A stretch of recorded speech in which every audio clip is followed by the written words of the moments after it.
muita alegria que a gente inicia esse trabalho, que é uma iniciativa do IPES, que visa, como eu estava falando com a Jeane mais cedo, é uma iniciativa que tem interesse de convidar pessoas que produzem, que estão refletindo questões associadas ao tema de interesse do IPES.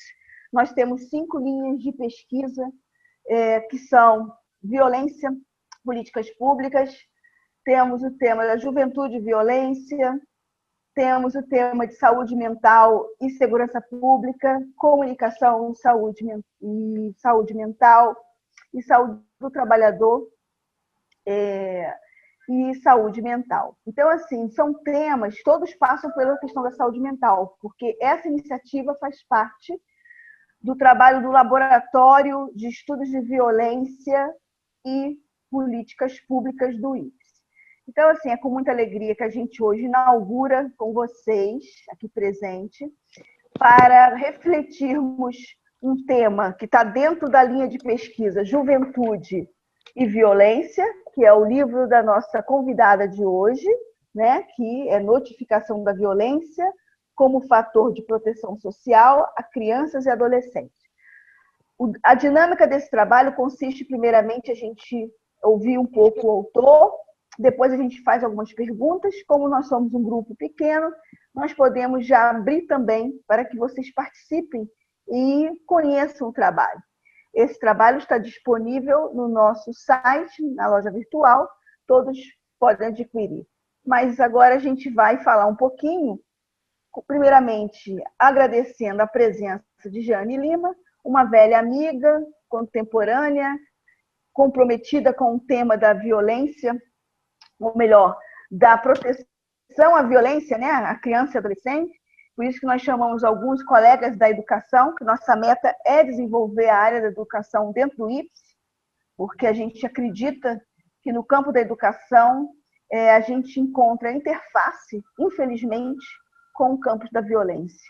Então, assim, uma forma de fazer prevenção é entender esse espaço da escola, da universidade, mas hoje, em particular, a gente vai estar falando de crianças e adolescentes. Então, a gente passa a palavra para a nossa convidada, que eu não vou apresentar, porque ela mesma vai falar um pouquinho da trajetória profissional dela, e depois, Jeane, eu passo para algumas perguntas sobre o seu livro e também sobre as suas questões, né, que hoje compõem a sua agenda de pesquisa e de luta política, porque você tem várias interfaces.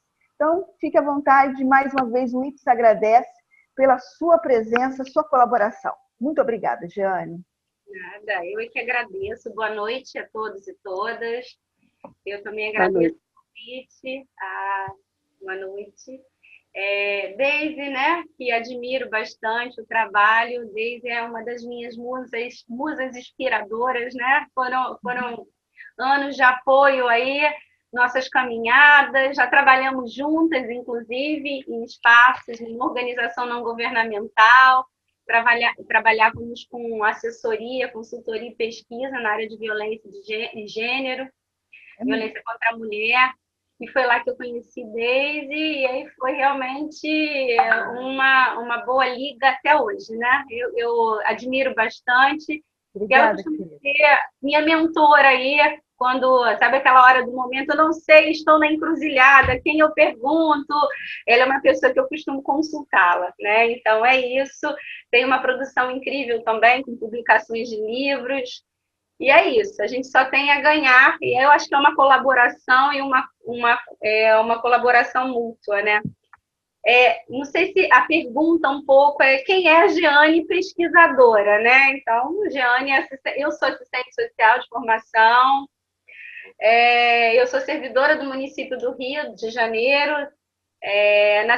trabalho na Secretaria Municipal de Saúde desde 2002, fiz mestrado no IMS, no Instituto de Medicina Social da UERJ, e eu trabalhei a questão da percepção dos profissionais de saúde sobre o atendimento às mulheres em situação de violência num ambiente de emergência, né?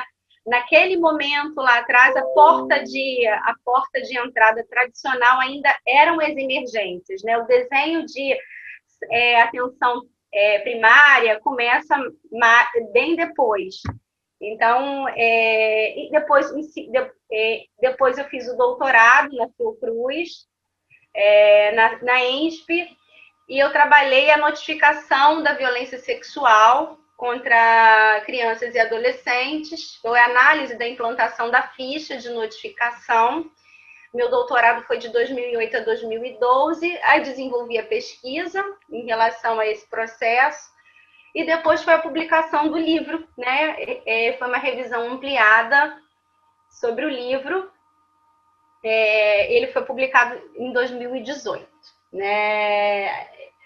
O que eu quero ressaltar para vocês é que a questão da violência e o enfrentamento, né? A violência sexual, a violência contra a criança, a violência contra mulheres e a defesa das políticas públicas, elas marcam a minha trajetória profissional e acadêmica. Então, como a gente costuma dizer, o nosso lugar de fala, né? Então, trazer esses elementos como servidora pública, assistente social, como eu sou provocada a pensar sobre esta problemática. Oi aí? Oi? Você vai seguir com as perguntas e eu continuo aqui falando, Deise. Como é que você está? Não, eu vou te fazer eu estou olhando aqui as perguntas, mas você ainda está dentro da linha.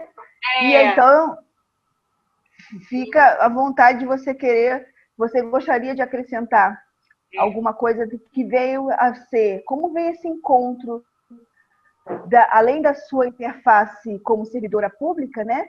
Também como pesquisadora? Como é que essas duas coisas se juntaram? Até produzir o livro, né? E chegou em 2018, mas até 2018 você teve um caminho enorme, né? E aí depois eu quero saber um pouco mais do livro, até para poder estimular o pessoal a ler este livro que eu acabei de ler hoje e eu gostei muito. Eu vou dizer por que eu sugiro, mas primeiro você. Fala, querida.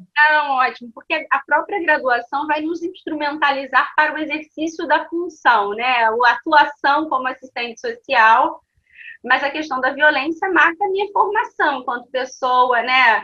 A questão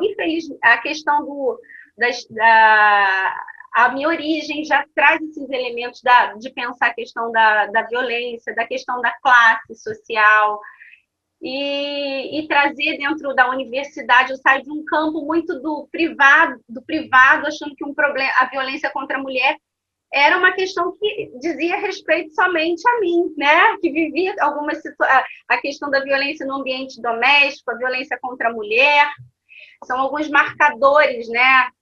Na adolescência, sobretudo em relação à minha mãe, né?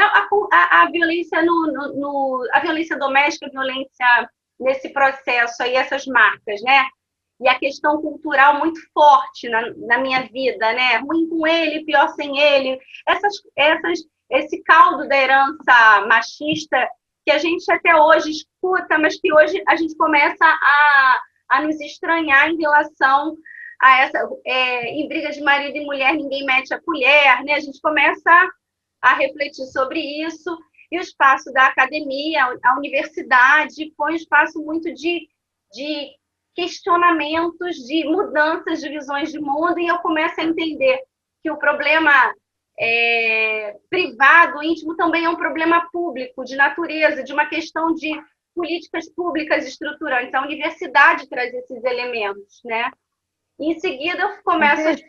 E aí eu começo em seguida, eu passo para a residência no Pedro Ernesto, vou trabalhar no ambulatório de pediatria, e eu costumo dizer que lá foi minha grande escola de vida, né? Que aí eu vou atender no ambulatório de pediatria, e aí eu vou atender as crianças que sofreram violência das formas mais, né?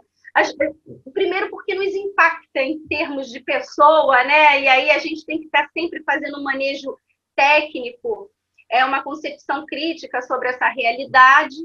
E aí foi fazer, e aí chegava a ter um ambulatório de pediatria, as crianças com problemas, com doenças crônicas e também com violência, transversalizando a questão da violência. Então, isso me deu uma visão muito, muito intensa, né? Então, eram crianças que eram acompanhadas no ambulatório de pediatria, no ambulatório de hemato, e que também sofriam violência sexual, física, negligente. Então, eu acompanhava as famílias que tinham uma questão de um comprometimento social, uma questão social, e em função, inclusive, da vulnerabilidade, do perfil de famílias. Tinham as questões que estavam... Por que estavam no Pedro Ernesto? Porque o Hospital Pedro Ernesto é um hospital universitário de pesquisa, né, de doenças, e também transversalizando a questão das violências. Então, eram questões muito difíceis e complexas. E, trabalhando essa questão, começam a pensar, e aí como é que caem essas situações? E chegou um caso de violência, isso é para o assistente social, é para assistente social. Aí a criança ficava sem assistência, enquanto o assistente social não chegava para atender. Só que a porta de entrada não era o serviço social, era a pediatria. Então, o trabalho com a pediatria tinha que ser constante. Então, a gente tinha que se aproximar no sentido de desmistificar essas questões, desmistificar, de refletir sobre a questão da violência para não incorrer num julgamento, né? E aí tinha que fazer um manejo. Os profissionais precisavam estar qualificados, mas esse manejo tinha que ser de acolhimento ao público, né, a população usuária do hospital, mas também tinha que ser um trabalho feito para dentro dos profissionais, com os profissionais, de qualificação técnica. E aí comecei a ficar angustiada e debruçada com aqueles casos, me sendo a responsável por esse atendimento. E aí a tentativa de buscar elementos, e aí a própria especialização, a residência, o apoio com outros professores, mestres e doutores, aí eu começo a minha trajetória, que parte o quê? O meu objeto de estudo vem da minha vivência pessoal e profissional. O objeto não é distante dessa realidade, e muito no sentido de me instrumentalizar para poder atuar diante dessas situações. Mas claro, eu tinha que ter uma formação que pudesse manejar diversos elementos. O elemento do acolhimento com as famílias, em função da vulnerabilidade, do que é pauta para que é objeto de intervenção para o serviço social, que é a natureza do serviço social, o que cabe para o profissional de saúde, no caso, para o assistente social ou assistente social nos casos de violência, e o acolhimento com a equipe. Então, eram situações complexas que você precisava manejar e difíceis, né, de atuar. E era essa a necessidade. Além de tudo, os casos que envolvem crianças e adolescentes, deve ser feita uma notificação, uma notificação ao Conselho Tutelar. Então, como é que discutir essa relação que tinham várias nuances, né? A relação do profissional, do assistente social, da assistente social com as famílias, a relação do assistente social com os profissionais e com a equipe multiprofissional, e a relação do serviço, da equipe, do assistente social e da equipe multiprofissional com o Conselho Tutelar. Então, eu tinha que estar fazendo diferentes manejos para essa situação. E aquele dado, até então, deveria subsidiar políticas públicas, mas isso era no campo, era previsto em lei. Mas todo o sistema de informação só foi estruturado anos depois. Então, eu fui acompanhando, a minha história profissional vai acompanhando essa evolução da política pública. Então, quando eu falo sobre isso, eu me emociono e me arrepio, porque eu fui construindo esse processo de amadurecimento e de pesquisa junto com o amadurecimento da política pública, né? A não existência dos dispositivos, a implicação, a militância com a pauta, as provocações, aonde que eu teria que buscar elementos, né? Que às vezes, e aí trabalhando na residência, num hospital universitário, é quase como uma ilha, né? Eu me sentia, é uma ilha. E aí trabalhar a questão hoje, né, há alguns anos, a gente vai pensando os processos de aprimoramento da política pública, dos hospitais serem parceiros da atenção primária. Então, isso tudo eu vou acompanhando a estruturação da política pública de enfrentamento das violências, o processo de pesquisa e minha atuação profissional. Muito, muito interessante, Jane, porque, na verdade, o que você está descrevendo aqui é a sua trajetória profissional acompanhando a institucionalização de uma rede, né, de proteção, mas que passa por uma questão anterior, que é o conhecimento do problema. Como você tinha um diálogo com diferentes interfaces, com diferentes atores, eu me pergunto enquanto pesquisadora, né? Eu não tenho como não fazer essa pergunta. Como ser pesquisador garantindo o mínimo de uma, entre aspas, neutralidade, tendo que dialogar e, ao mesmo tempo, tendo que ser a protagonista que ia construir essa história. Porque quando você pensa, o tema do livro da Jeane é o tema da violência, né, contra crianças e adolescentes. Mas esse tema, por muito tempo, a gente ouvia falar, mas não tinha a menor ideia. Eu falo isso porque no debate, não sou eu que vou falar, quem vai falar é a Jeane, mas à medida que eu fui lendo o livro da Jeane, eu fui pensando na minha trajetória trabalhando lá em Nova Iguaçu, quando eu estava vinculada ao Observatório da Violência, e começamos a tentar entender a violência sexual contra crianças e adolescentes. E, na medida que a gente vai ao campo, ou seja, vai às delegacias, vai ao Conselho Tutelar, começa a querer falar com os atores, polícia, professor, educadores, para poder mapear esse problema, a gente parece que anda, mas o negócio não terminava, porque a gente não conseguia fechar essa equação. Para você, Jane, como é que foi construir esse objeto? Mas começando já falando, como é que trabalha com um tema que ainda não se tem uma ideia da magnitude desse tema? Porque você viveu no seu dia a dia como profissional de saúde, recebendo essas crianças, mas do ponto de vista de um mapa da violência contra a criança. O que a gente pode falar sobre isso em termos de magnitude? E Deise, eu costumo dizer que nenhum recorte, nenhum estudo, ele está sempre longe de ser esgotado, porque a realidade é muito mais além, né? Porque quando você faz um recorte sobre essa realidade, nós sabemos que a gente tem que fazer, que um problema é tão complexo que ele tem que responder a diferentes necessidades. Então, você iniciou a sua fala trazendo elementos da pesquisa e a questão de um perfil de pesquisador, de uma pesquisadora que minimamente tem que ter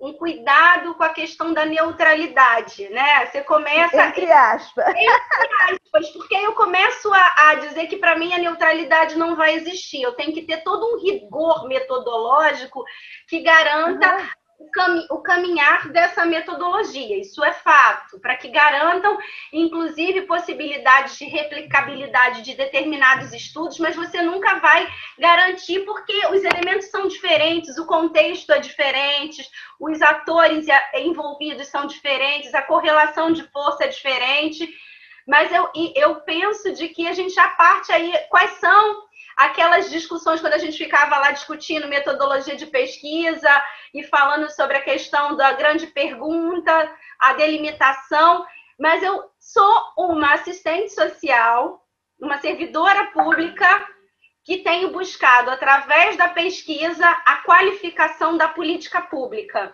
Então, é assistência. Então, esse caminho aí reflete o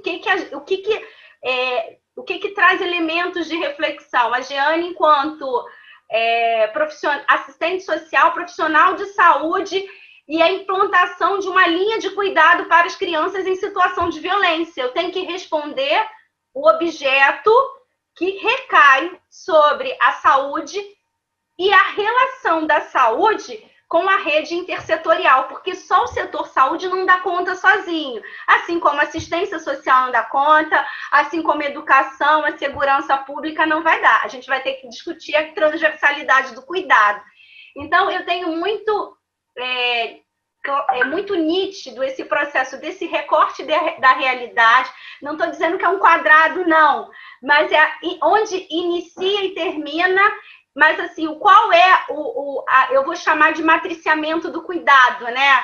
A saúde fazendo a parceria com outras políticas públicas, mas a saúde não perdendo esse protagonismo, porque é o espaço do cuidado, é o espaço da atenção integral. Então, por mais que essa família, num caso, a criança, em um caso de violência sexual, tenha que ser encaminhada ao conselho tutelar para dar conta desse acompanhamento, em termos de responsabilização do agressor, o matriciamento do cuidado continua sendo na saúde, inclusive em relação à saúde mental, à saúde, à promoção da saúde dos integrantes da família, da criança, do adolescente, de todos os envolvidos. Eu não sei se era isso que você tinha em mente, mas quando você traz essas falas, eu fui questionada na minha banca de doutorado, que você me remeteu a 2012, quando me fizeram essa pergunta.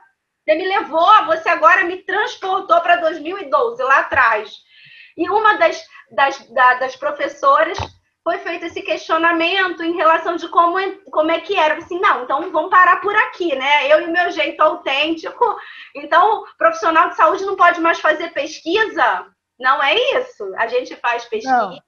Os comprometimentos e os comprometimentos, os preceitos éticos permanecem e o comprometimento que é importante, a gente estava falando disso no curso que nós estávamos na terça-feira,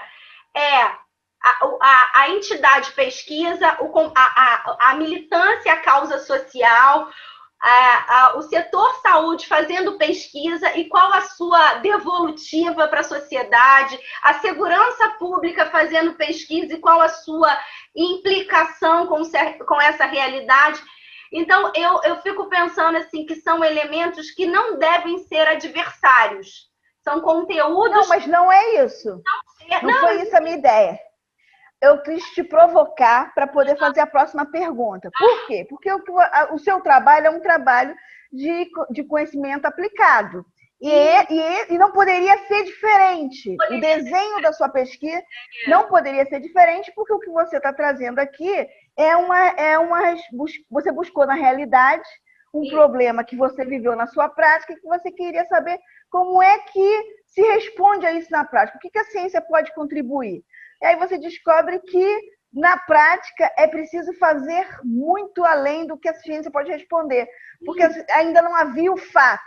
E aí eu te convido, Jeane, eu te fiz essa provocação, porque eu, no meu lugar de pesquisadora, eu tinha que tentar entender e falar aqui para o público presente que o nosso debate aqui hoje é um debate que tem como compromisso a produção de uma ciência aplicada, uma ciência que busca, na realidade, insumos para responder a um problema empírico, que é a violência e o abuso sexual contra criança e adolescente.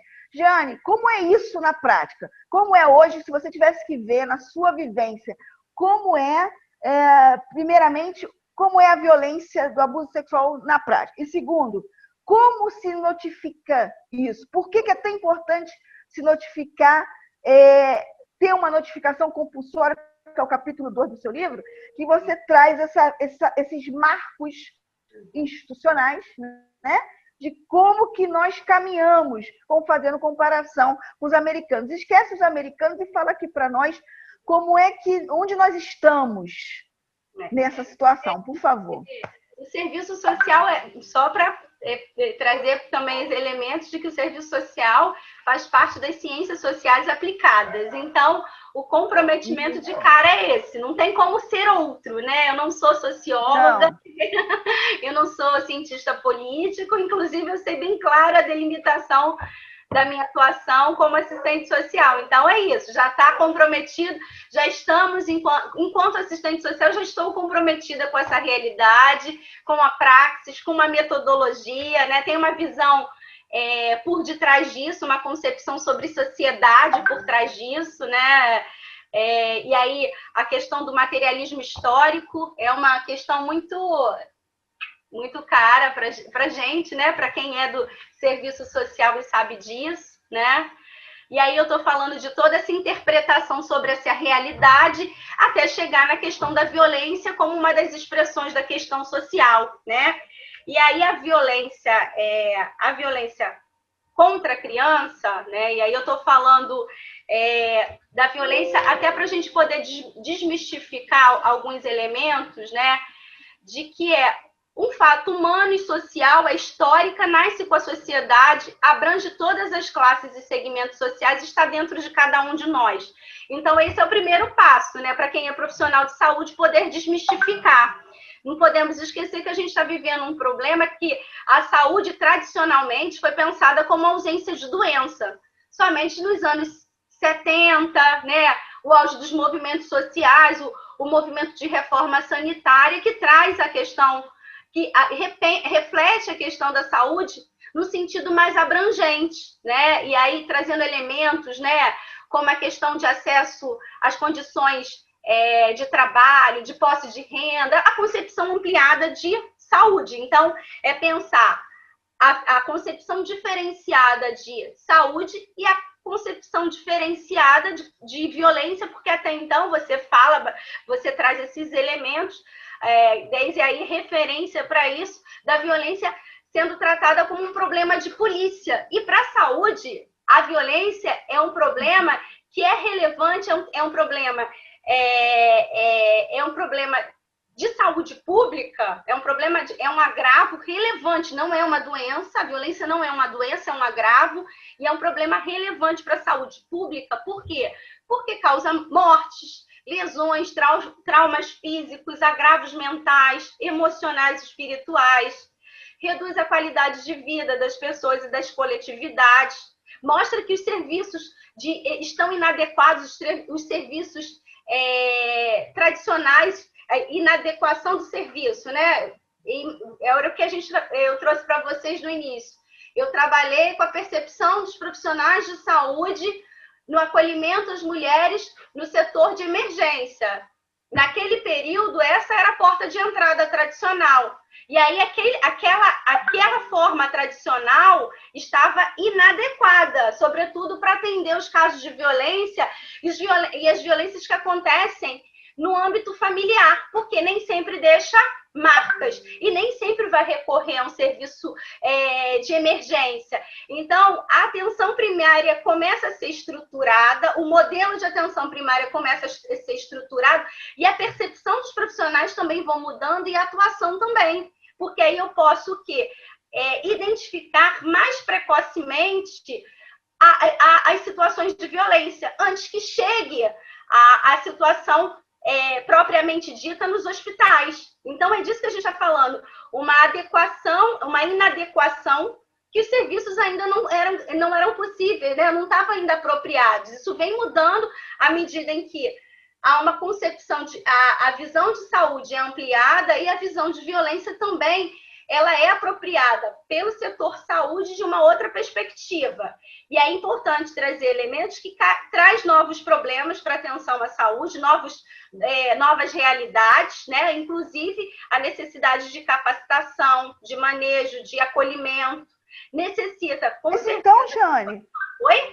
Então isso que você está falando quer dizer que se a gente fosse perguntar qual é a situação da violência, quantas crianças são violentadas, abusadas sexualmente no Brasil, a gente não teria como saber, porque tem uma lacuna imensa aí entre serviços, notificação, atores, falta de capacitação. Como é que a gente mensura, então?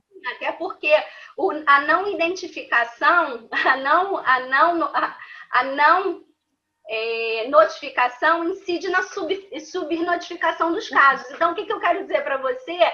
Que os dados que chegam até a gente é a ponta do iceberg, porque a gente acaba nos casos de violência contra a criança, a gente trazendo elementos de que assim, a gente nunca pode trazer uma interpretação que determinado território ou determinada realidade é mais violenta do que outra. A gente traz elementos de que existem profissionais que estão sensibilizados, nesse caso capacitados, instrumentalizados, para identificar a violência e, portanto, manejar situações que fazem desde um acolhimento, uma assistência, a notificação, o acompanhamento e o segmento para a rede de serviço. A notificação é uma das dimensões da linha de cuidado. Se eu não tenho esse olhar mais apurado e refinado, porque são casos suspeitos ou confirmados. Inclusive, colocar casos suspeitos é resguardar o próprio profissional, porque ele não é perito. Ele não tem que estar ali confirmando que houve caso de violência. Ele é um caso suspeito. Então, isso exime de algum erro que ele venha a ter, caso ele afirme que tenha sido... Não, é uma violência e não é... Por exemplo, não, isso vai garantir, na verdade, caso suspeito é para proteger o próprio profissional.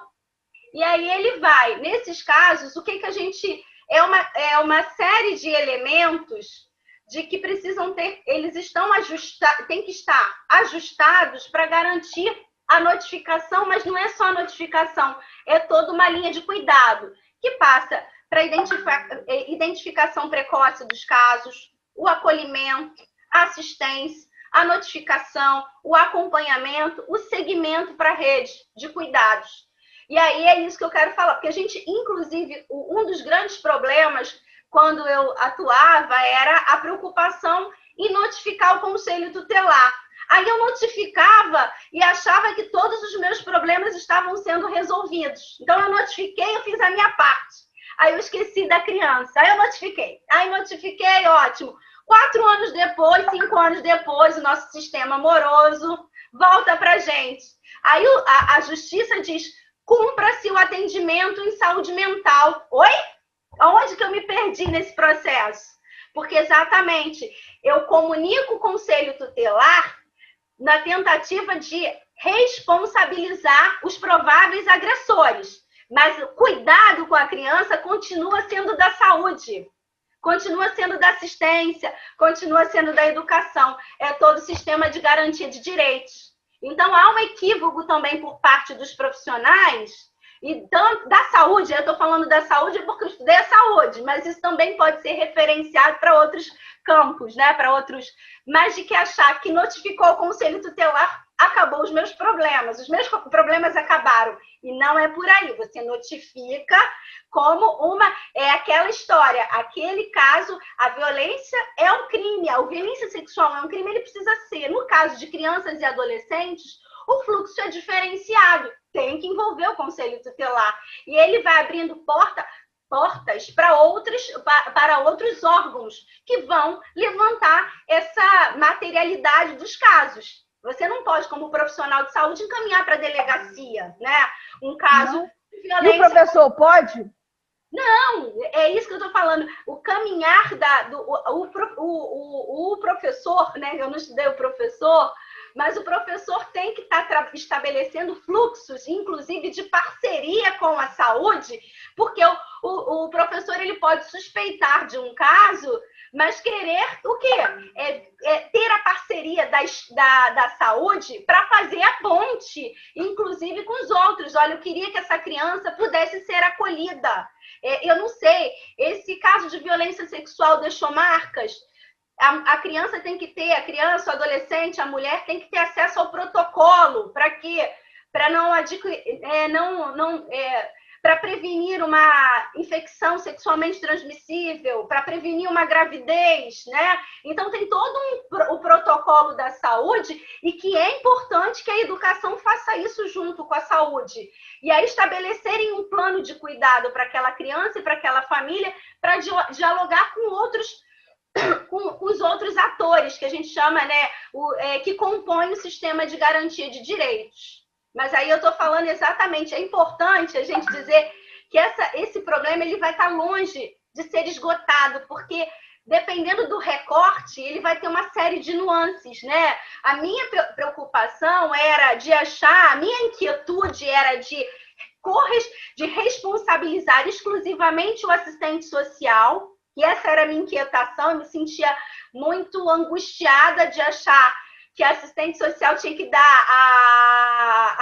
tirar o coelho da cartola, resolver todos os problemas, e aí coloca na responsabilidade da assistente social o cuidado, o acolhimento, a notificação, o diálogo com o conselho tutelar, e ela não é exclusiva daquele espaço, né? Existe ali, dependendo da situação, a necessidade de um relatório que envolva a pediatria, eu estou falando nos casos de criança, né? Que envolva um relatório do assistente social com um psicólogo e um médico, pediatra, né? A pediatra.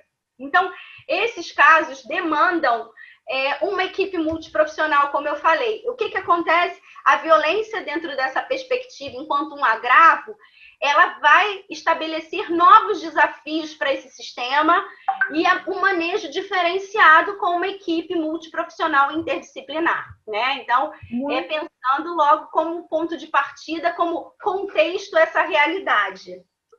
Jeane, a gente está vendo que falar desse tema é falar de muitas dimensões, porque o tema é muito complexo, até mesmo para fazer o manejo e para poder responsabilizar os atores por conta de uma violência que é um crime. Mas aí você tem vários dilemas, porque no nosso país, infelizmente, as políticas públicas têm uma tendência a trabalhar de forma isolada, não há uma perspectiva intersetorial. E aí eu te pergunto, já para caminhar, para abrir para os nossos convidados, né, porque eu acho que é importante que eles também perguntem, porque você sabe muito desse tema, então assim, mas trazendo especificamente para o seu livro, quando você traz o marco, né, que define essa institucionalização, o início de tudo aí, 1990, com o Estatuto da Criança, você poderia resumir para a gente como é que se institucionalizou em 1990, 2001, com o Conselho Tutelar, depois de 2006 com o Sinan, depois você trouxe 2016 com a comunicação 24 horas. Enfim, toda a institucionalização, você pode resumir para que os nossos convidados tenham uma visão de como é que notificar é tão complexo? Não, eu quero trazer alguns elementos que há um cuidado importante, mas a gente tem que desmistificar esse elemento. É isso. Eu quero trazer complexo. É um tema. A violência é um tema complexo, tá bom, né? E para isso depende de diversos olhares. Mas o que eu quero trazer é a desmistificação sobre esse tema. Por quê? Porque a criança está em risco. A criança, o adolescente, né? Que são seres em pleno desenvolvimento, mas eles têm ali uma prioridade absoluta. Enquanto lei, Estatuto da Criança e do Adolescente é de 90, é estabelecido no artigo 13 a obrigatoriedade de notificação, tanto para profissionais de saúde como profissionais de educação, ao Conselho Tutelar. O 245, o artigo 245, vai estabelecer multa em caso de omissão do profissional de saúde e da educação em não comunicar os casos suspeitos ao Conselho Tutelar. Mas é importante também trazer que nos Estados... Por que eu faço uma comparação Brasil e Estados Unidos? Porque a nossa legislação é muito parecida com essa lógica pensada de comunicação aos serviços sociais nos Estados Unidos. E aqui a gente fala da comunicação ao Conselho Tutelar. E é interessante que também estabelece no Estatuto profissionais que devem notificar. E é mencionado na lei profissional de saúde, profissional da educação. Nos Estados Unidos, a legislação amplia. Vai desde professores, profissionais de saúde, passa pelas lideranças religiosas, passa por indústria cinematográfica, mas cada estado tem a sua legislação. Mas o professor e o médico, né, o profissional de saúde, o profissional de educação, ele é mencionado na legislação dos 50 estados. Então, eu tive que estudar estado por estado para saber sobre isso, né? E aí é importante dizer que esse momento da notificação, ele é uma institucionalização que tem que mexer com as questões de políticas públicas, porque tem que institucionalizar, discute orçamento, porque tem que ter dinheiro para investir nessa política pública, tem que discutir educação permanente, porque tem que discutir formação, então tem que ter ações voltadas para a campanha, tem que ter ações diferenciadas. Então, são uma série de elementos que isso vai, inclusive, fazer com que cada um de vocês e cada uma de vocês pensem recortes diferenciados para o estudo de vocês. O meu estudo era exatamente a questão dessa implicação do profissional em relação à notificação. E, sobretudo, eu falo do assistente social, porque é o meu lugar de fala, mas eu falo isso pensando a equipe multiprofissional. Inclusive, para a tese, eu vou estudar os códigos de éticas de cada profissão, e a violência, nesse sentido, ela é quebrada, né? A violência, o sigilo, ele é interrompido nos casos em que coloca em risco a vida de outras pessoas. Então, a violência é mencionada, inclusive, nos códigos de ética. Então, assim, o que eu quero dizer para você, né, que o Rio de Janeiro, e é importante que o Estatuto é de 90, o Rio de Janeiro estabelece em 96 uma ficha de comunicação, institucionaliza uma ficha de comunicação com o Conselho Tutelar, e em 99 a Secretaria de Estado pega a experiência do município do Rio, nosso pioneirismo, e implanta isso para os 92 municípios do Estado. A Secretaria de Estado, em 99, leva essa discussão para o Ministério da Saúde. Em 2001, é estabelecida uma ficha de comunicação para os casos de criança e adolescente em todo o território nacional. Mas aí, bacana, corre paralelo a discussão da notificação para os outros ciclos de vida. Então, esse movimento que é muito importante, e a gente precisa, enquanto profissional, se apropriar disso, porque a memória também faz a gente resistir, resguardar o que a gente alcançou, é a gente pensar isso, de que a nossa experiência no Rio de Janeiro serve de elementos e de experiência para levar isso para o Sinam. Então, a incorporação dos dados da ficha para a produção da ficha de notificação do Sinam.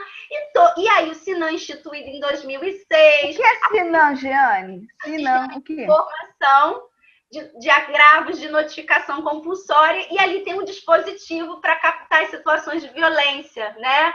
E aí o Sinam é um sistema capilarizado no Brasil inteiro, né? Desde a década de 70, e foi incluído ao Sinam um dispositivo para situações, um recurso que é o Viva Sinam, para captar as situações de violência. Isso em 2006. Então, gente, a gente está caminhando, isso é que é interessante. Vai pensando, o meu estudo, inclusive, foi apontado pela época, que era um estudo exploratório, porque não tem essas informações sobre os bastidores, porque isso vai se construindo. Hoje, talvez a gente possa dizer isso já é ultrapassado, porque tudo é, né? Porque todos os nossos estudos são temporais, né? Tem um recorte. Mas é importante trazer esses elementos que eu vou trazendo essa discussão da implantação da ficha e da linha de cuidado a partir de um recorte temporal de evolução das políticas públicas, né? E aí é importante todos nós possamos saber sobre isso. E aí, 2006, 2009, o município do Rio passa a adotar a ficha do Sinam, e aí a gente começa a avançar em termos da lista de notificações compulsórias em 2011, né?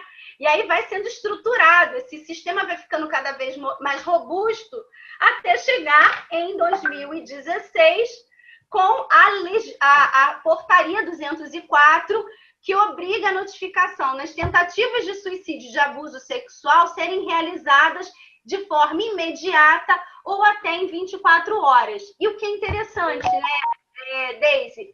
A gente avançou muito no campo Boa notícia. No campo da informação, da estruturação de uma linha de vigilância. Mas a gente não pode dizer que nós avançamos na mesma proporção da linha do atendimento. Então, o que eu quero dizer para você é que os fluxos da informação são diferenciados dos fluxos de atendimento. Então, claro. precisa rever as respostas da saúde, precisa rever as respostas do nosso sistema de segurança, né? Porque a gente já tem uma tradição, uma formação e uma cultura, a justiça morosa. E aí ficam esses casos que deveriam ser responsabilizados e respondidos de uma forma mais imediata. E aí, diferente do Brasil, os Estados Unidos, eles atribuem, dependendo da gravidade do caso, e é isso que a minha militância dentro da perspectiva da política pública, é que a gente estabeleça também uma resposta imediata, 24, 48 ou até 72 horas, dependendo, para a assistência, a linha de cuidado. Porque a vigilância e a informação já foi dada. A informação para os casos de violência sexual e tentativa de suicídio tem que ser feita de forma imediata ou até 24 horas. Mas esse fluxo da informação não é o mesmo fluxo do atendimento. E aí a gente está ainda muito frágil no atendimento. E aí, se você disser para mim agora, a minha tese de doutorado é sobre discutir assistência às crianças em situação de violência hoje.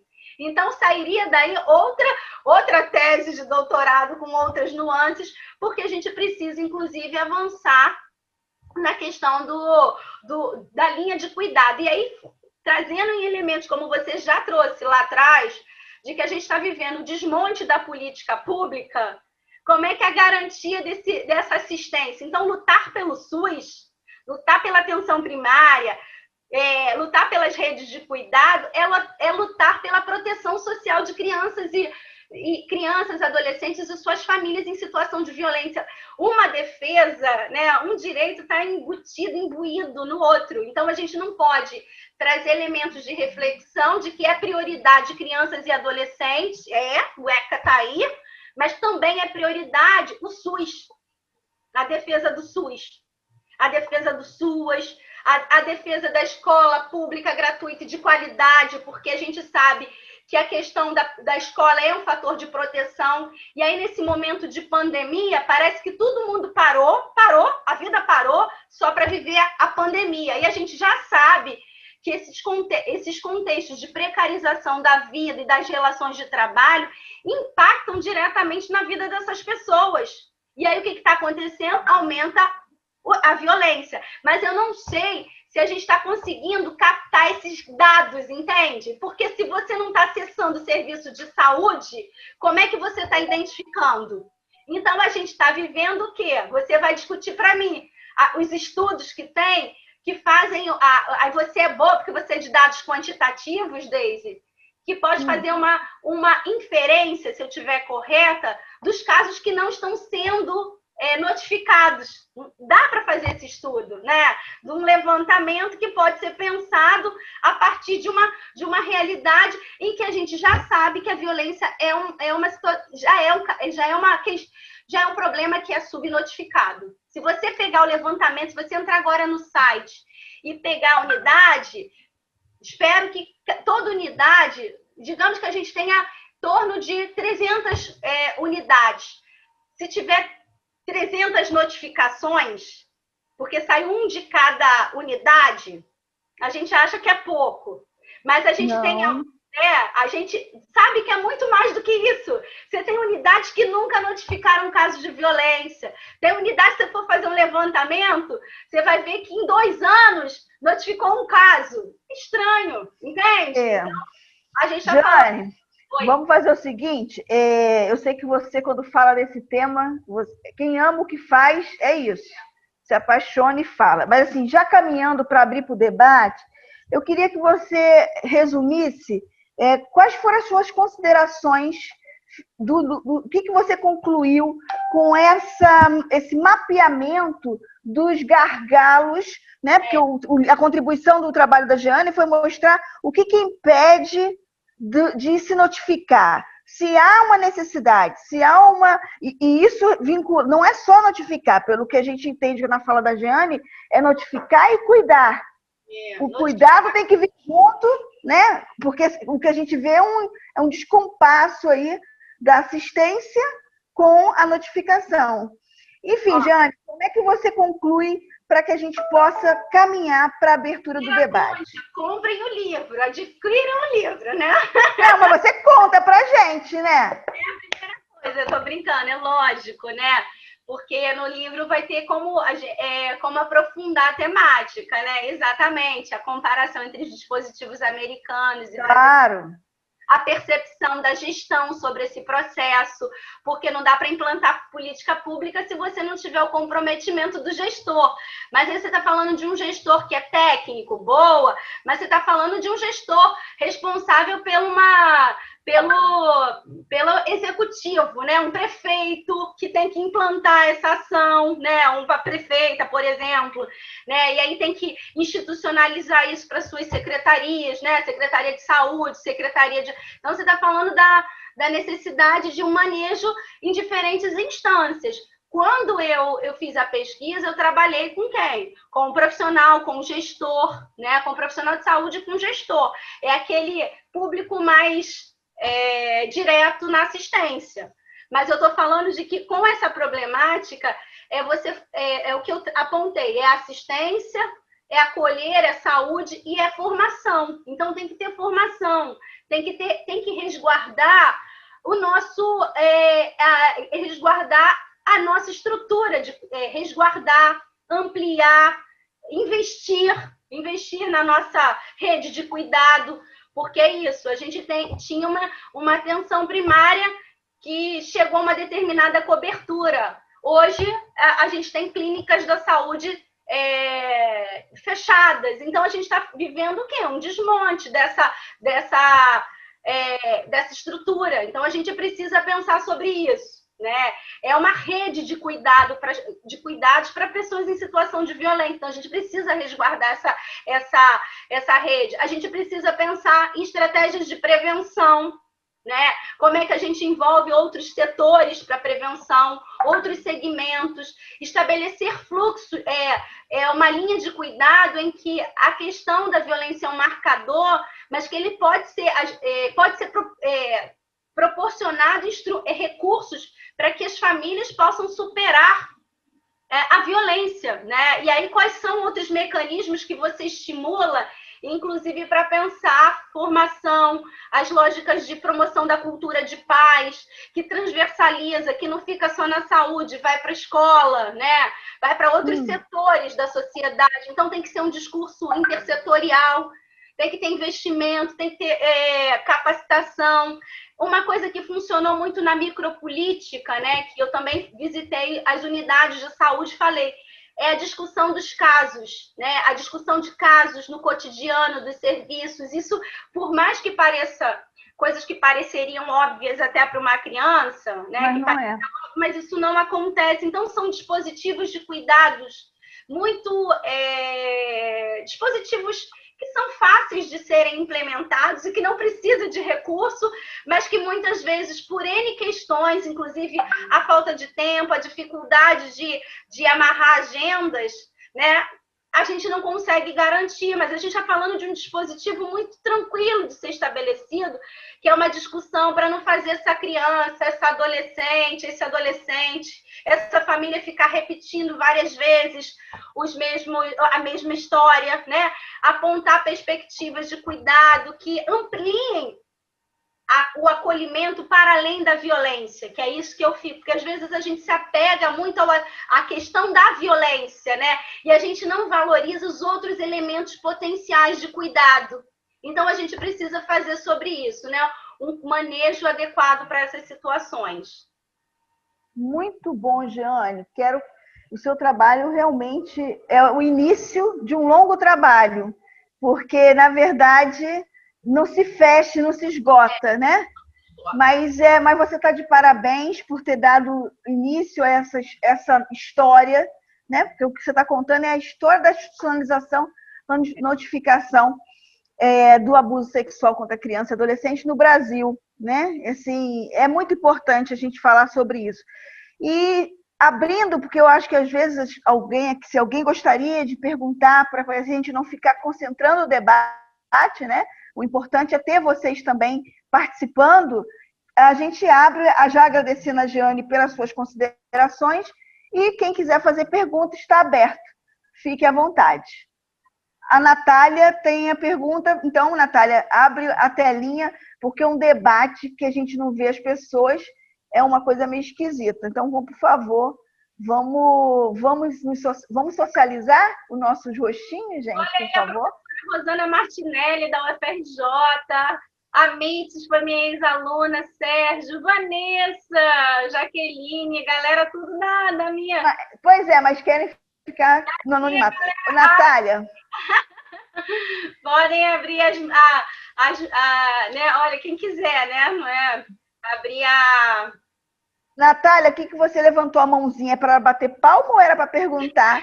Oi, Deise. Boa noite, Jane. Tudo bem, querida? Eu estava parabenizando, eram palminhas, assim, mas, né, continuo aqui ouvindo a consideração Natália, de todos. Conta para a Jeane, para você que é responsável pela notificação dos casos de mortes violentas intencionais do IPES, né? Assim, você viu algum ponto de interseção da dificuldade? Você viu que não é só o nosso trabalho que é tão difícil notificar, porque a gente faz no IPES esse trabalho, né? Com fontes informais. Jeane mapeou não o dado em si, mas os caminhos possíveis que esse dado percorre, né? E você vê, Natália, como é complexo fazer isso. Sim. Isso porque nós estamos só no nível informal. Imagine quando nós tivermos que lidar com as instituições, né? Enfim. Sim, e é interessante, verdade. Só de falar uma coisa, né? Que eu falo um trabalho que é muito nos bastidores da notificação, né? Eu falo isso. É porque é importante, né? Depois chegar com o dado pronto e a gente fazer 1000 reflexões sobre o dado. Com certeza. Um bastidor que é ponta do iceberg, eu costumo que tem um negócio lá que a discussão é um pouco mais aprofundada. E aí a gente vê que, assim, olha, aí qual o problema? Aí por que não notifica? Porque eu não tenho acesso à ficha. Olha, não tenho acesso à ficha. Eu não sei onde a ficha fica. Eu não fui capacitada para usar a ficha. Eu não li o instrumento, o instrutivo que é utilizado para fazer a ficha. Eu não me sinto seguro para fazer. Eu tenho medo. E aí a palavra, eu lembro, sabe, Deise, no seu grupo de pesquisa, eu lembro que a categoria medo teve que ser refletida na minha pesquisa, porque é um medo transversalizado. Eu não sei se era um medo, parecia que era superdimensionamento, o medo, sabe aquela coisa, o medo bem, que eu vou escrever com letras bem garrafais. Eu tenho medo, então eu não faço, né? E aí eu tenho medo, porque eu não sei as consequências da notificação, né? Quais são? Eu tenho medo pela retaliação dos profissionais, né? Retaliação por parte dos familiares. Eu tenho medo porque eu tenho descrédito. Eu não acredito no conselho, nos nossos órgãos de garantia de proteção. Então, as justificativas são depois eu consegui... Aí ninguém notifica. Para não notificar. Quais eram? Aí eu tinha que levantar os obstáculos e os argumentos para não notificar e pensar quais eram os obstáculos e as facilidades e os argumentos que facilitam a notificação. Então, o que facilita a notificação? A institucionalização do processo.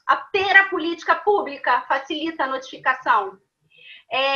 Garantir capacitação facilita a notificação. Então, eu tinha que levantar esses elementos que faziam um contexto que facilita a notificação ou dificulta o processo. E aí a dificuldade recai na subnotificação, na não notificação.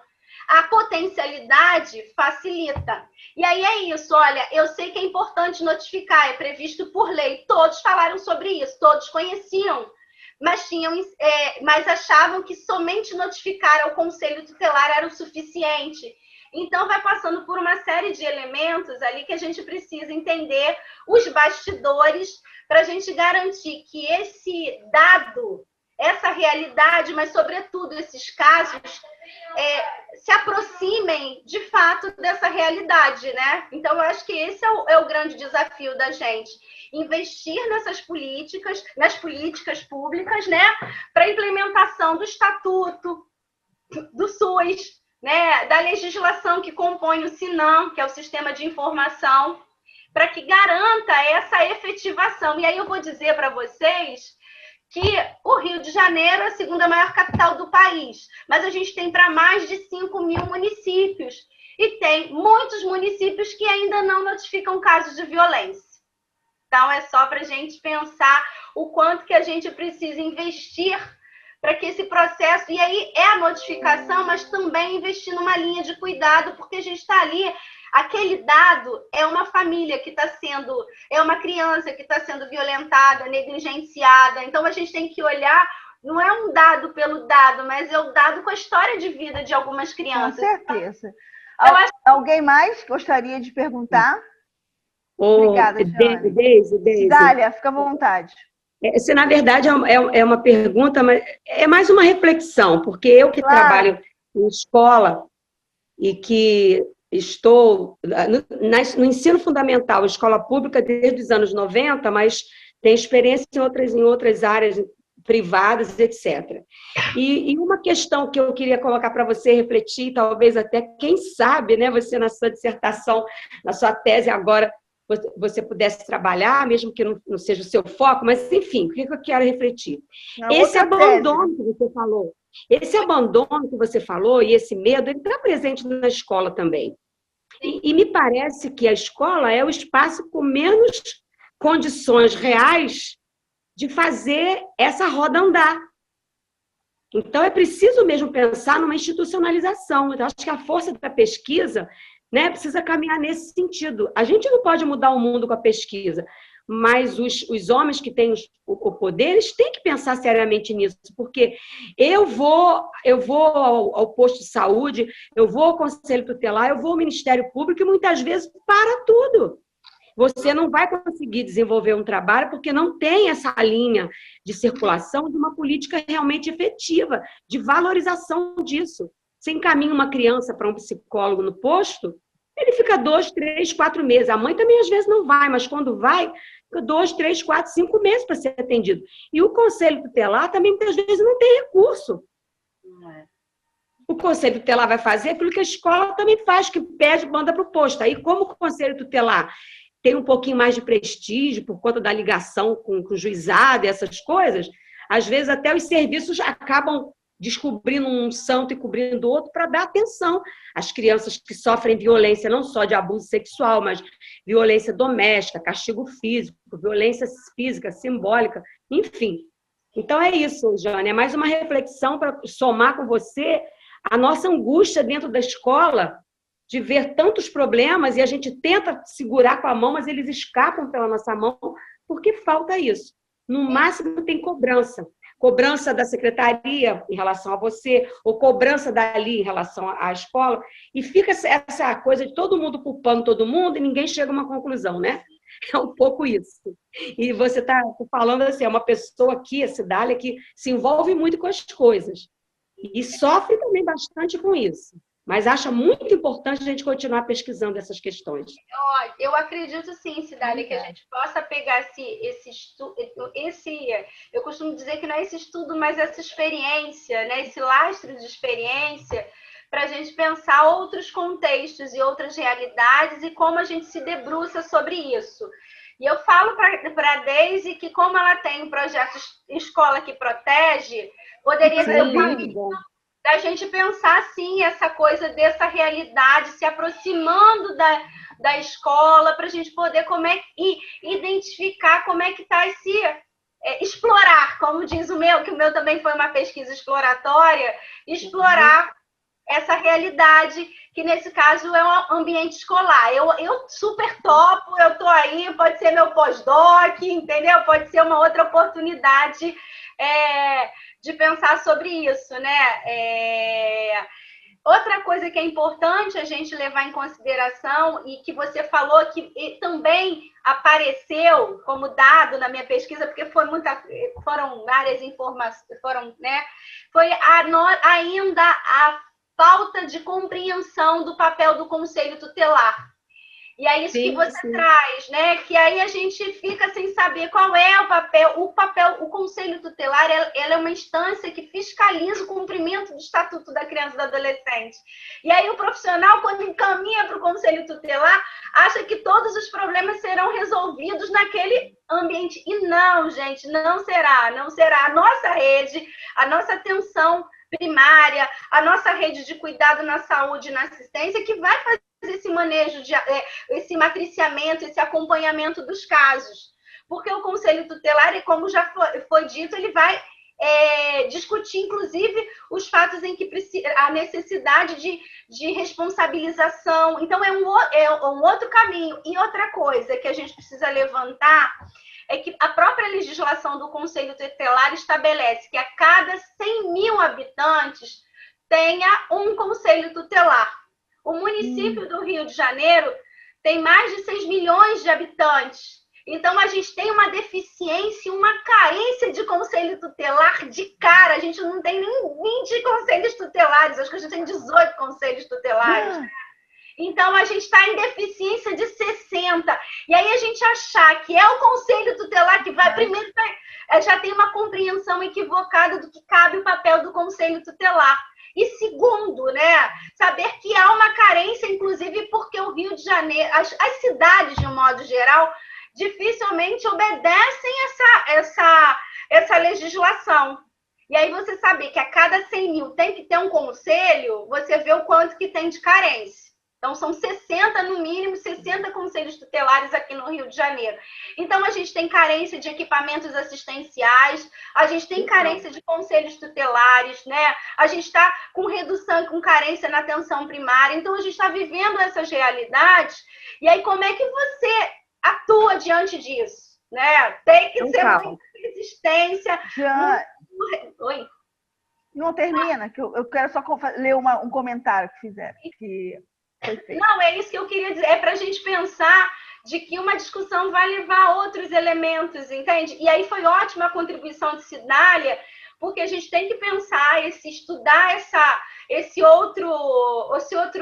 outra realidade que é a educação, e talvez lá na educação a gente possa discutir a questão que são outras expressões, é a automutilação, é o bullying, né? A gente está vivendo outro, né? Eu trouxe esses elementos do abuso sexual em função daquela coisa da cortina de silêncio.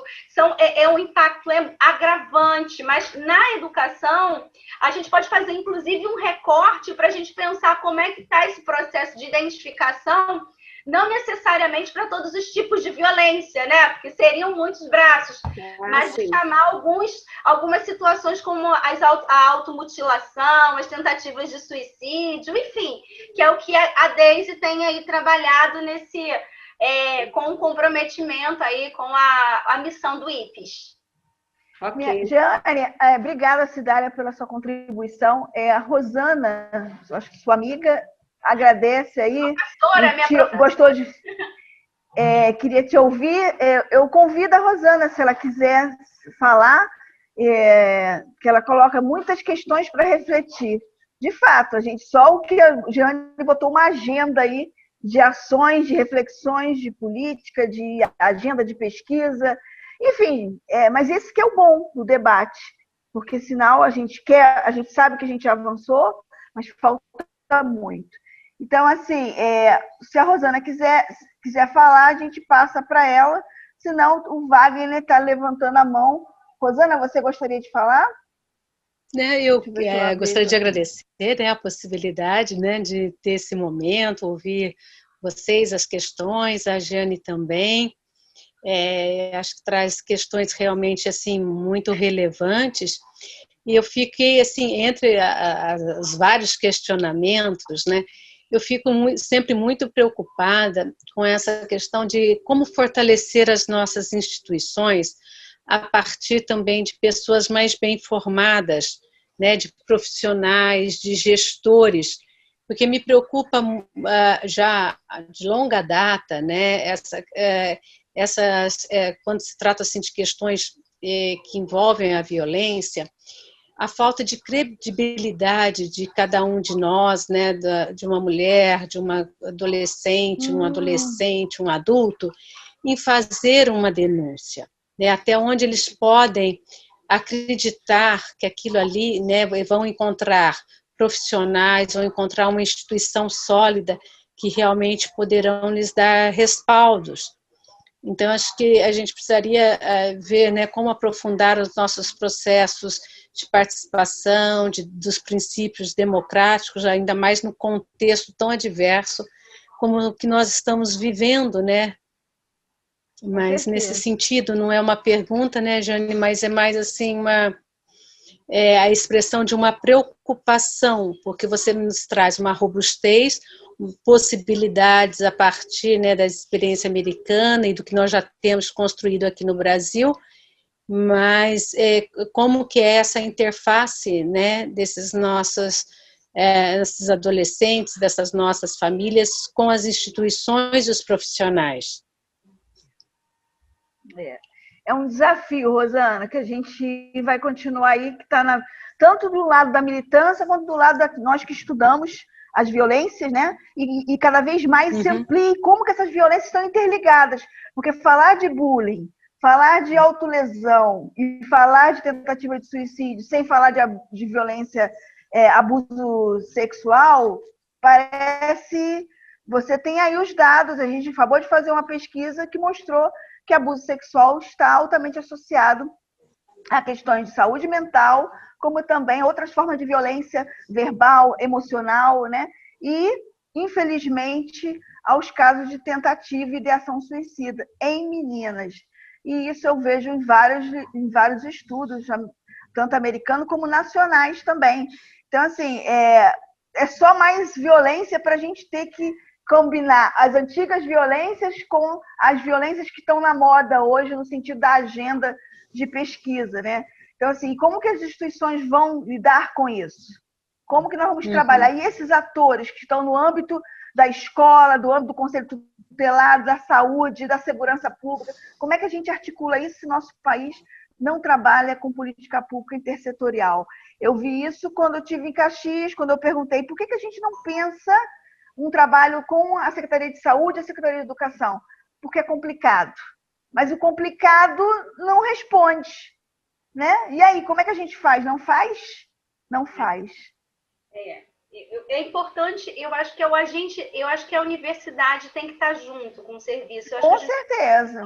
Eu acho que as instituições de pesquisa, eu acho que assim,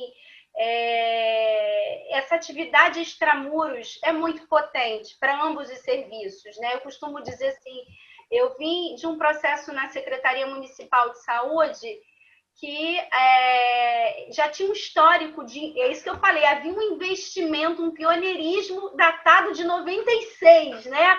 E na figura de uma profissional muito importante dentro da secretaria, que foi a Viviane, que é uma pessoa muito conhecida, que estruturou e iniciou esse processo de estruturação.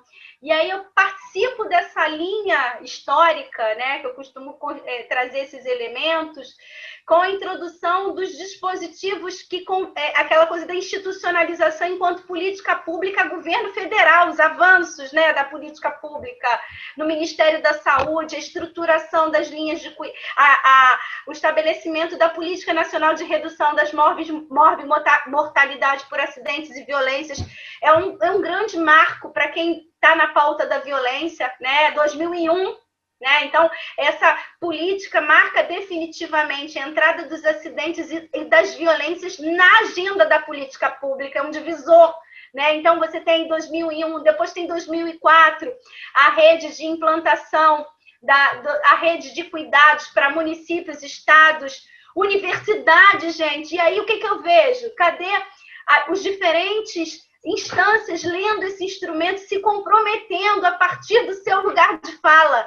E aí tem uma portaria ministerial de 2004 que está estabelecido que cabe à universidade em relação à violência.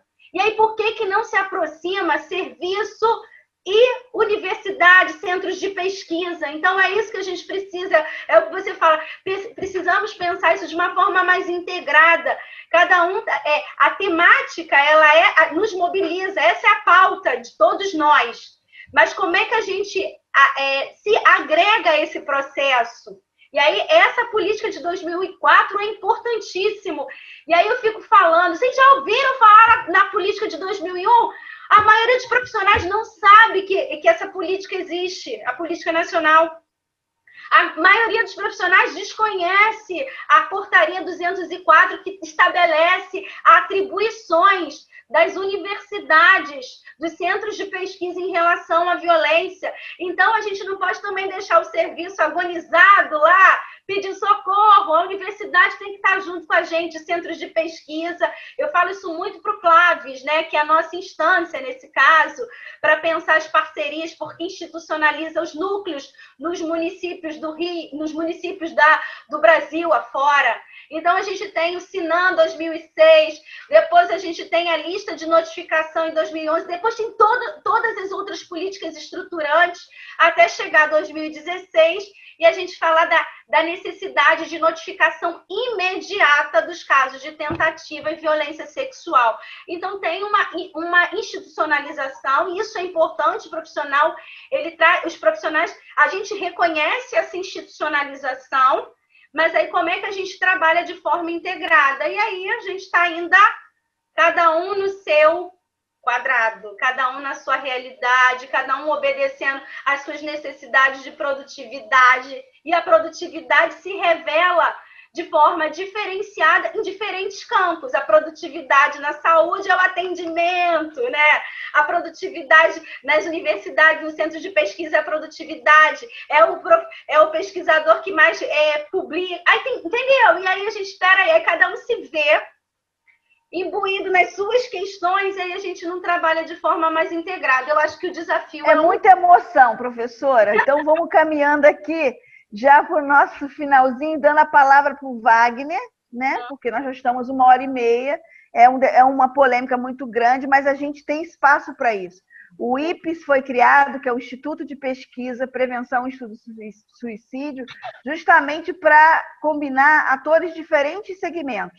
Universidade, ONGs, instituições, órgãos públicos, pesquisadores, porque assim a gente vai, cada um com a sua trajetória, poder somar. Então, desde já, a gente já convida aos presentes para que venham conhecer o nosso trabalho. Nós deixamos aqui o site do IPES, né? www.ipesbrasil.com.br, está aqui no chat. Quem também desejar ter a obra da nossa querida autora, também está no nosso site. Enfim, mas mais do que isso, gente, eu acho que o importante, eu vou pedir 1 minutinho do tempinho de vocês, depois que o Wagner falar, para eu falar um pouquinho do movimento, que é um movimento que nós criamos para fazer essa rede, do que a Jeane está dizendo que está desmembrada, mas é possível a gente fazer um trabalho junto, mas para isso tem que querer. Mas para querer temos que criar espaços como esse, que estar dialogando com atores. E todo mês nós vamos trazer um autor da universidade, do poder público, das instituições públicas, ou até mesmo privado, não importa. O importante é trazer o debate dentro das linhas de pesquisa do IPES, no caso, violência e saúde mental. Bem, Wagner, fica à vontade, pode tirar o seu som e fazer a sua pergunta. E, Jeane, 1 minuto de resposta, viu, Jeane, caso do nosso tempo, porque a Jeane... É só apenas boa noite a todos, apenas uma colocação... referente às denúncias, como o Tadis estava relatando, a dificuldade da maioria das pessoas que sofrem com a violência, pelo fato de ser em comunidade carente, requer uma certa dificuldade por questão de confiança e medo também de uma retaliação referente que possa acontecer de acordo com aquela denúncia. Muitas denúncias não são feitas, como a própria doutora Jeane falou, devidamente por causa desse tipo de coisa. O medo de uma certa retaliação no futuro. Essa é uma colocação que, de acordo com a dificuldade, né, que as pessoas têm referente a isso, ao medo, no caso. Muito bom ver você aqui, Wagner. Beijo. Adoro. Wagner é o esposo da minha ex-aluna, Vanessa, que também faz parte dessa discussão. Adoro. Você vê que a gente envolve as alunas e os maridos das alunas. Isso é muito bom. Adoro. Muito bom. E é ótima a tua pergunta, Wagner, porque o próprio profissional também confunde. A notificação e a denúncia não é a mesma coisa. Então, é isso. O profissional de saúde, ele é obrigado a notificar, porque ele inclusive isso é previsto na vigilância, né? Na vigilância, na questão das vigilâncias e acidentes. Então, eu tenho a obrigação, enquanto profissional, de notificar. Nos casos que envolvem mulher, idosos, população idosas, essa notificação, ela alimenta um sistema de informação. Ela não vai para outros setores, não vai para a delegacia.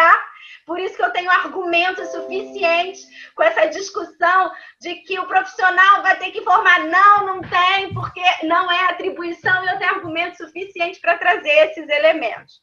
O que a gente pode fazer é que, em caso de denúncia, a denúncia, ela faz parte, a notificação significa comunicar, informar, fazer tomar conhecimento. Então, essa é a obrigação do profissional de saúde, né? A denúncia é um nome técnico dado à peça processual que dá início à ação penal, promovida pelo Ministério Público. Então, inclusive, eu posso fazer isso numa denúncia anônima. Eu não vou usar o instrumento da saúde para fazer uma denúncia, entendeu? Claro. E aí, o que acontece? O profissional também não sabe dessa informação e aí justifica não fazer a notificação porque diz que é denúncia e não é denúncia. E é ótimo, a sua pergunta foi ótima, porque eu esqueci de falar sobre isso. Porque uma das resistências da notificação é achar que a notificação é denúncia e não é. A notificação é dever ético, enquanto profissional. Em casos que envolvem criança e adolescente, uma comunicação deve ser feita ao Conselho Tutelar. Portanto, essa notificação do SINAM não deve ser encaminhada ao Conselho Tutelar. Ela deve ser comunicada através de um relatório. E aí você vai trazer elementos, apresentando essa criança, essa família, qual a necessidade de acompanhamento na área da saúde, por que está encaminhando ao Conselho Tutelar, qual é o plano de cuidado para essa criança. Mas aí o profissional, ele não está ciente dessa informação e ele acaba fazendo o quê? Não fazendo a notificação, porque acha que é denúncia e não é. Então, foi ótima pergunta, porque essa é uma pergunta que sempre eu acabo tendo que falar, mas isso era um elemento que o profissional de saúde traz. Isso é mais um obstáculo, é mais uma justificativa para não fazer. E aí, a gente desmistificando esses elementos, tem grandes condições que agora o profissional passa. E aí é muito interessante, que aí para terminar, porque eu sei que a Deise vai falar comigo, né?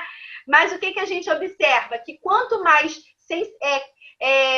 educação permanente, mais aumenta a notificação. Porque aí nossa lente de contato agora está melhor, a gente tem acesso à informação e aí diminui os nossos medos. Então, isso é uma questão. Quando eu tenho informação de que eu desmistifico a notificação, reconheço que ela é diferente da denúncia, aí o profissional se sente mais seguro, porque já aconteceram casos, claro, tem histórico de unidade que já tirou cópia da ficha e entregou na mão da mulher, já entregou ficha, e esses equívocos, eu estou falando de profissionais e profissionais, médicos e médicos, assistentes sociais e assistentes sociais, mas são os equívocos, né, que não eram para ser feitos.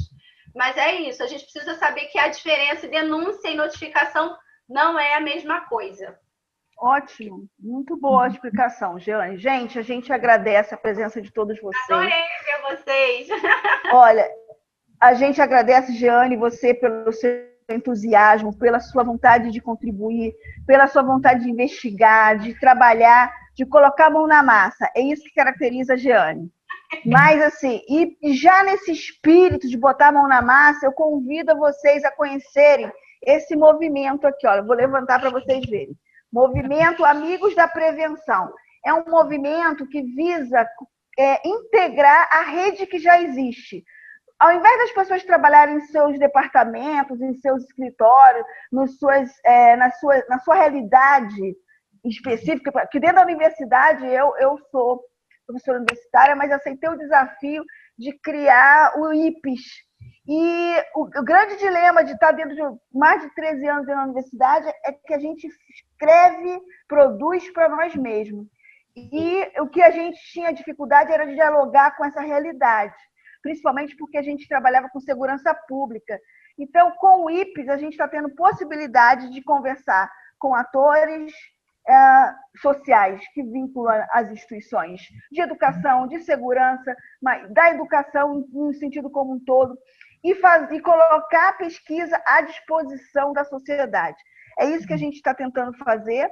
Para isso, convidamos para que quem quiser conhecer, acesse o nosso site, e lá está explicando que a gente convida para fazer parte dessa rede, seja através da nossa capacitação, onde a gente dá a possibilidade das pessoas criarem suas próprias ações, que é uma espécie de incubadora de ideias e de fortalecimento de pesquisadores. E temos agora a próxima modalidade, que vai ser de voluntários. Voluntários assistentes sociais, voluntários da psicologia, da psiquiatria, que queiram fazer parte dessa rede que vai apoiar o programa Escola que Previne, que é um projeto que nós criamos a partir de uma pesquisa que eu desenvolvi e coordenei sobre violências autoprovocadas em adolescentes de áreas violentas e socialmente desiguais.